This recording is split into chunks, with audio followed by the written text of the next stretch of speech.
hold on the Malta Rit bar there, the second last bar of the song. Just that we have a big slowdown and it's like a massive ship just ever so slowly just gliding into place, and it just docks, clocks into place. Let's try it once more.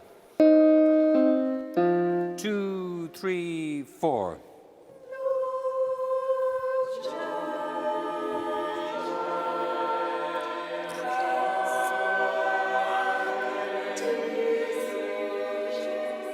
It was 1982, I remember it clearly, and Maura Matthews, who was a singer in the college choir originally, asked me would I conduct a new group of singers that she was getting together, and that was the genesis of what is now Cois Cladaigh. And we still have some original members of the group which got together back in 1982.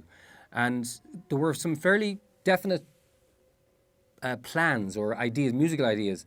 We had taken an interest in a particular composer, Italian composer, Claudio Monteverdi, and we started to study his music, but also music from around that period of time, say the 1600s, and also contemporary Irish music. But then the theme, or the mission of the choir changed, musical mission of the choir changed, so that we now it's in the reverse order, where we do more contemporary music and less of the older music. But still, the older music is very rewarding, and it's very it's beautiful to sing, absolutely beautiful to sing. My first experience of Cois Cladaigh was in 1984. We were opening an exhibition, and we invited the Mayor, Bridie O'Flaherty, to open the exhibition on Valentine's Day. Bridie had shot to international fame sometime just before this, because she declared that in her constituency there would be no nudity, no filth, no smut, nothing like that. This is because a Spanish group called El Comedia were to put on a show in Leisureland which included a nude scene. So Bridie was famous for this reason. Her speech was interrupted by a group of Cois Cladaigh who were on their way to a dress dance. They were in tuxedos and evening dresses, and suddenly in the middle of the speech they went down on their knees and they began to serenade the Mayor. It was Valentine's night, as I say, and she was absolutely charmed and beamed when Brendan handed her a red rose. It was absolutely magical, because she was the only one in the room who did not know that what they were singing to her was an absolutely filthy, smutty, bawdy, obscene, medieval madrigal. I think one of the defining moments in the choir was when we started to sing Seachtain. You know, right. It was a modern piece, you know, and we hadn't actually attempted anything with that sort of discord structure, you know, and you know, that really sort of led into more modern take, a lot of the modern stuff. Kind of opened the door, didn't it? Big time, you know. The background to that is interesting too, because we didn't commission that piece. It was Micheál O'Sullivan wrote it, but he wrote it for a choir out in Connemara, more than a quiver, Ceolaneer. Yeah. Okay. And she showed it. She gave me the piece. She said, "Look, we're not able for this," and so she handed it over to me. And was that handwritten version of it? Yeah. Wow. So we still have that version, and it's a fabulous piece. Just 30 years on. You know, I think great. Well, it stood the test of time. Yeah. Sure. How long were we the Orient singers, though? I'd say about 2 years. It'd have to be at least a year, because the Baroques were created in 83, and it was definitely after the word Galway was gone, because I remember the fact that Corrib was gone and Galway was gone. I suppose we were trying to find something else that was Galway rather than use Galway in another choir title, if you know what I mean. But you mentioned it to your mum. Yeah, basically went home to have a cup of tea after choir, and we often would have a chat after choir, and we started talking about things in Irish and English, and she said, wouldn't it be nice to use the Claddagh as a symbol, and came up with Cois Cladaigh, which is actually, it's just because it's beside the Claddagh, which is kind of strange, because the conductor now lives there. Yeah, that's the funny thing about it too. I mean, I very clearly remember coming down to Galway first with my parents. They drove me down to find the digs, and we drove around by the Claddagh, and I looked at the houses and I said, oh my God, they're really interesting houses. I wonder if there's any chance that I might ever live there. Yeah. And then this whole thing about Cois Cladaigh, and then the fact that I'm actually ended up there, living there, it's kind of funny. And near a place called Cladaigh. Which you all know very well.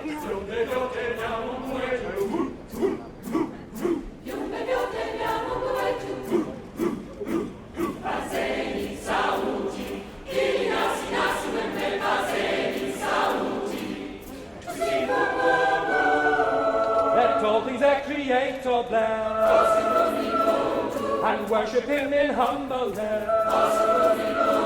Now praise the Father, praise the Son, and praise the Spirit, three in one.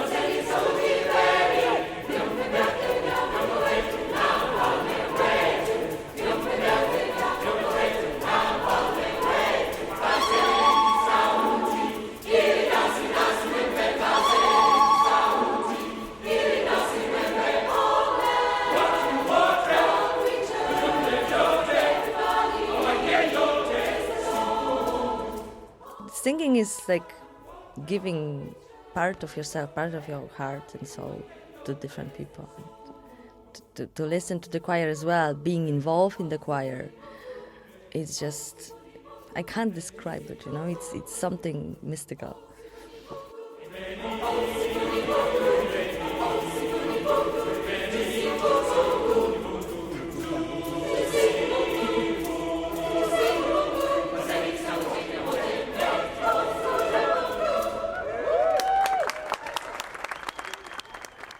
He has charisma, That's the first thing that came up to me. This is charismatic person, and he is just mad, which I love. Conductor has to be mad. I used to sing. There was my maestro. I always call him maestro. My first maestro. He was mad as well, but not as mad as Brendan. But I think he gives us our piece of himself all the time, and he has huge heart. He is talented, but the madness. This is the most important thing, I think, and he loves it, and you can see it, you can feel it, yeah. He's the driving force. Always has been. Incredible patience. My God, I know there's times there when he would want to choke people. How does he just stay calm? It's incredible, And that kind of goes off, that rubs off on us as well. And you have to kind of think, okay, God, he can actually remain calm in a situation like that. This is good for you, this is really good. And the whole aura, permeates through the choir. And it's a brilliant feeling of mutual appreciation. Don't pull back at all, ever, on pronouncing the T's and the D's and the T's. It's so important that cuts. You're not listening to me. Fuck's sake. Look, please, please listen. Just we're getting to the point. Please make sure that you use all the experience that we've worked on. The T's and the D's, they're so important. If you don't do that, it won't make an impact on the sound. This is a big fat sound. So you must work so hard on using all the diction to get the sound across, okay? Get the notes right, that's fine, but get the diction right, that's just as important, okay? Right, shut up.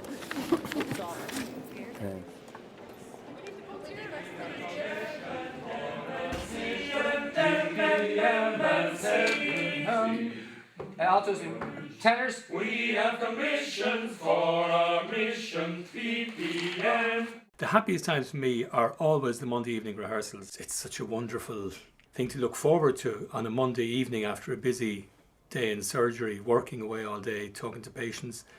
It gives Laura and myself a chance to have a chat about things on the way, and the hour on the way down in the car, about the children, whatever is going on in their lives. And when we go into choir, I get lost in the music. The highlight of Cois Cladaigh for me are the weekly rehearsals, just getting lost in the music and the wonderful music that Brendan chooses and that we sing. You just get completely lost in the music for that hour and completely relaxed after a busy Monday. It's wonderful. Well, you're not all singing the same note at the same time. Try it again, please. 3, 2, 3. I enjoy the concerts and all that as well. But the happiest overall global thing for me has been life's journey, because we're in the choir for 30 years, and so it's half a lifetime for me, and it's that journey through different music and different composers, and learned a huge amount, and that for me has been the happiness of being a member of Cois Cladaigh, and of course the camaraderie and the unity and the singing brings to people. They brings people together, not just musically, but also we've formed some great friends, and some great relationships have been formed. And that it's the overall. There's no one happy moment. I think it's an overall continuity of happiness that's there with Cois Cladaigh.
When I think of Cois Cladaigh, I think of a very colourful group of people who are not afraid of their individuality, and indeed who are encouraged and inspired by Brendan, by the conductor, to be those people, to be those individuals, to carry, their life, their experience, their grief, their pain, their joy into that sound that we create together.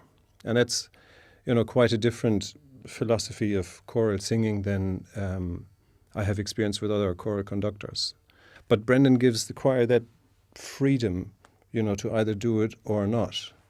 And when we don't, and which means each singer has to take responsibility for what they do and how they perform, and not to rely on who is around them. And it's that freedom that can create something which is really very special, and it's something that goes beyond the vision of just one person and one conductor. And I think it's that sort of inspiration that Brendan brings to the choir and allows people to generate something which is a lot more than just the sum of the different voices, singing together.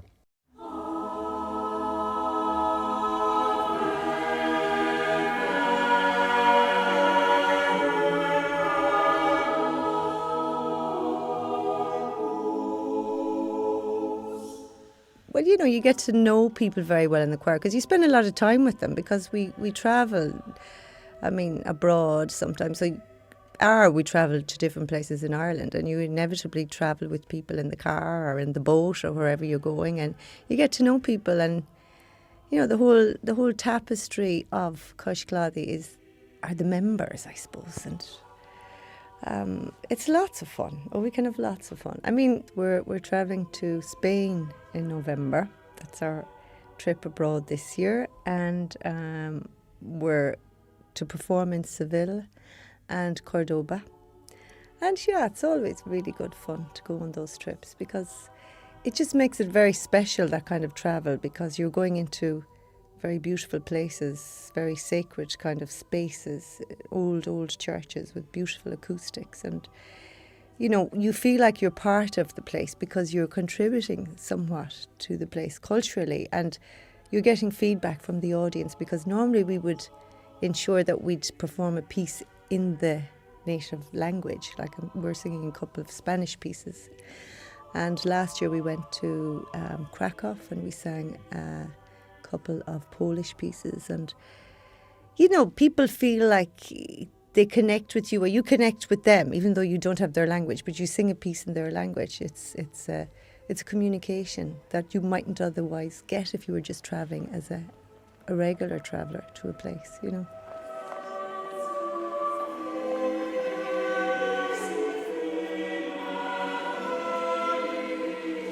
You're going to stand here facing me. Tenors, basses, altos, sopranos. It's very important. It's very important tonight that you're singing for a duke. But what could be even more exciting and more of an honour than the opportunity and to be invited to sing for a new president?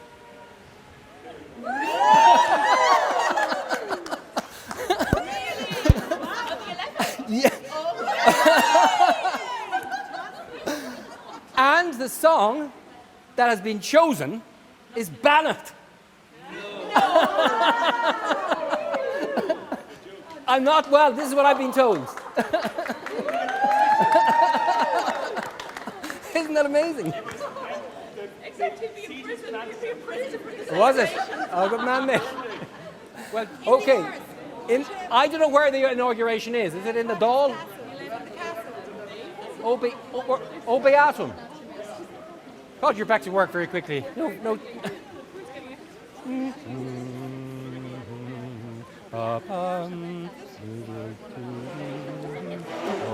If you wouldn't mind, I just want to make a few more comments about Friday. We have to sing 5 pieces in all, okay? So it's not just Bannock. We've got to sing 2 hymns. We've got to sing a piece with Rita Connolly, The Deer's Cry, and we've got to sing the national anthem. Today is Monday. We've got to have this thing will be finished on Friday. That's what, 4 or 5 days away. You probably saw the moon coming in. It's not quite full, but by the time it is full, in those few days, you'd think the job will be done. So there's a lot of work to do, even though the program isn't that musically heavy. I certainly want you to make sure that you know Bannock by heart.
To